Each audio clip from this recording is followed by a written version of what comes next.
ওম অখণ্ড সংহিতা বা অখণ্ড মণ্ডলেশ্বর শ্রী শ্রীমৎ স্বামী স্বরূপানন্দ পরমহংসদেবের উপদেশ বাণী ঊনবিংশ খণ্ড হইতে পাঠ।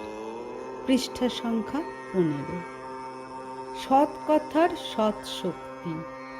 শ্রী শ্রী বাবামণি বলিলেন, তবে বক্তা যখন সৎ কথা বলেন আর বলেন নিঃস্বার্থ হিত বুদ্ধিতে, বলবার পশ্চাতে তাঁর নিজের কোনো স্বার্থ সাধনের যখন থাকে না প্রচ্ছন্ন অভিলাষ, তখন সৎ কথা নিজের গুণেই নিজের কাজ করে যায়।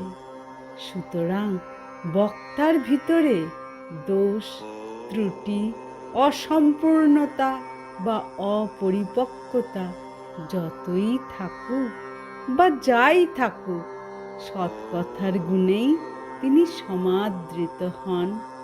অর্থাৎ কথায় সৎ বস্তু আছে বলেই সেই কথাগুলি লোকে শোনে এবং ওই সদ্বস্তু নিজের মহিমাতেই মানব সমাজের ভিতরে নিজ কাজ করে যায়। সৎ কথার সৎ শক্তি কখনো অস্বীকার করা যেতে পারে না। অতএব যত অধিক লোকে সৎ কথা বলতে আগ্রহী হবেন, ততই জগতের মঙ্গল। এ কথা স্বতঃসিদ্ধ।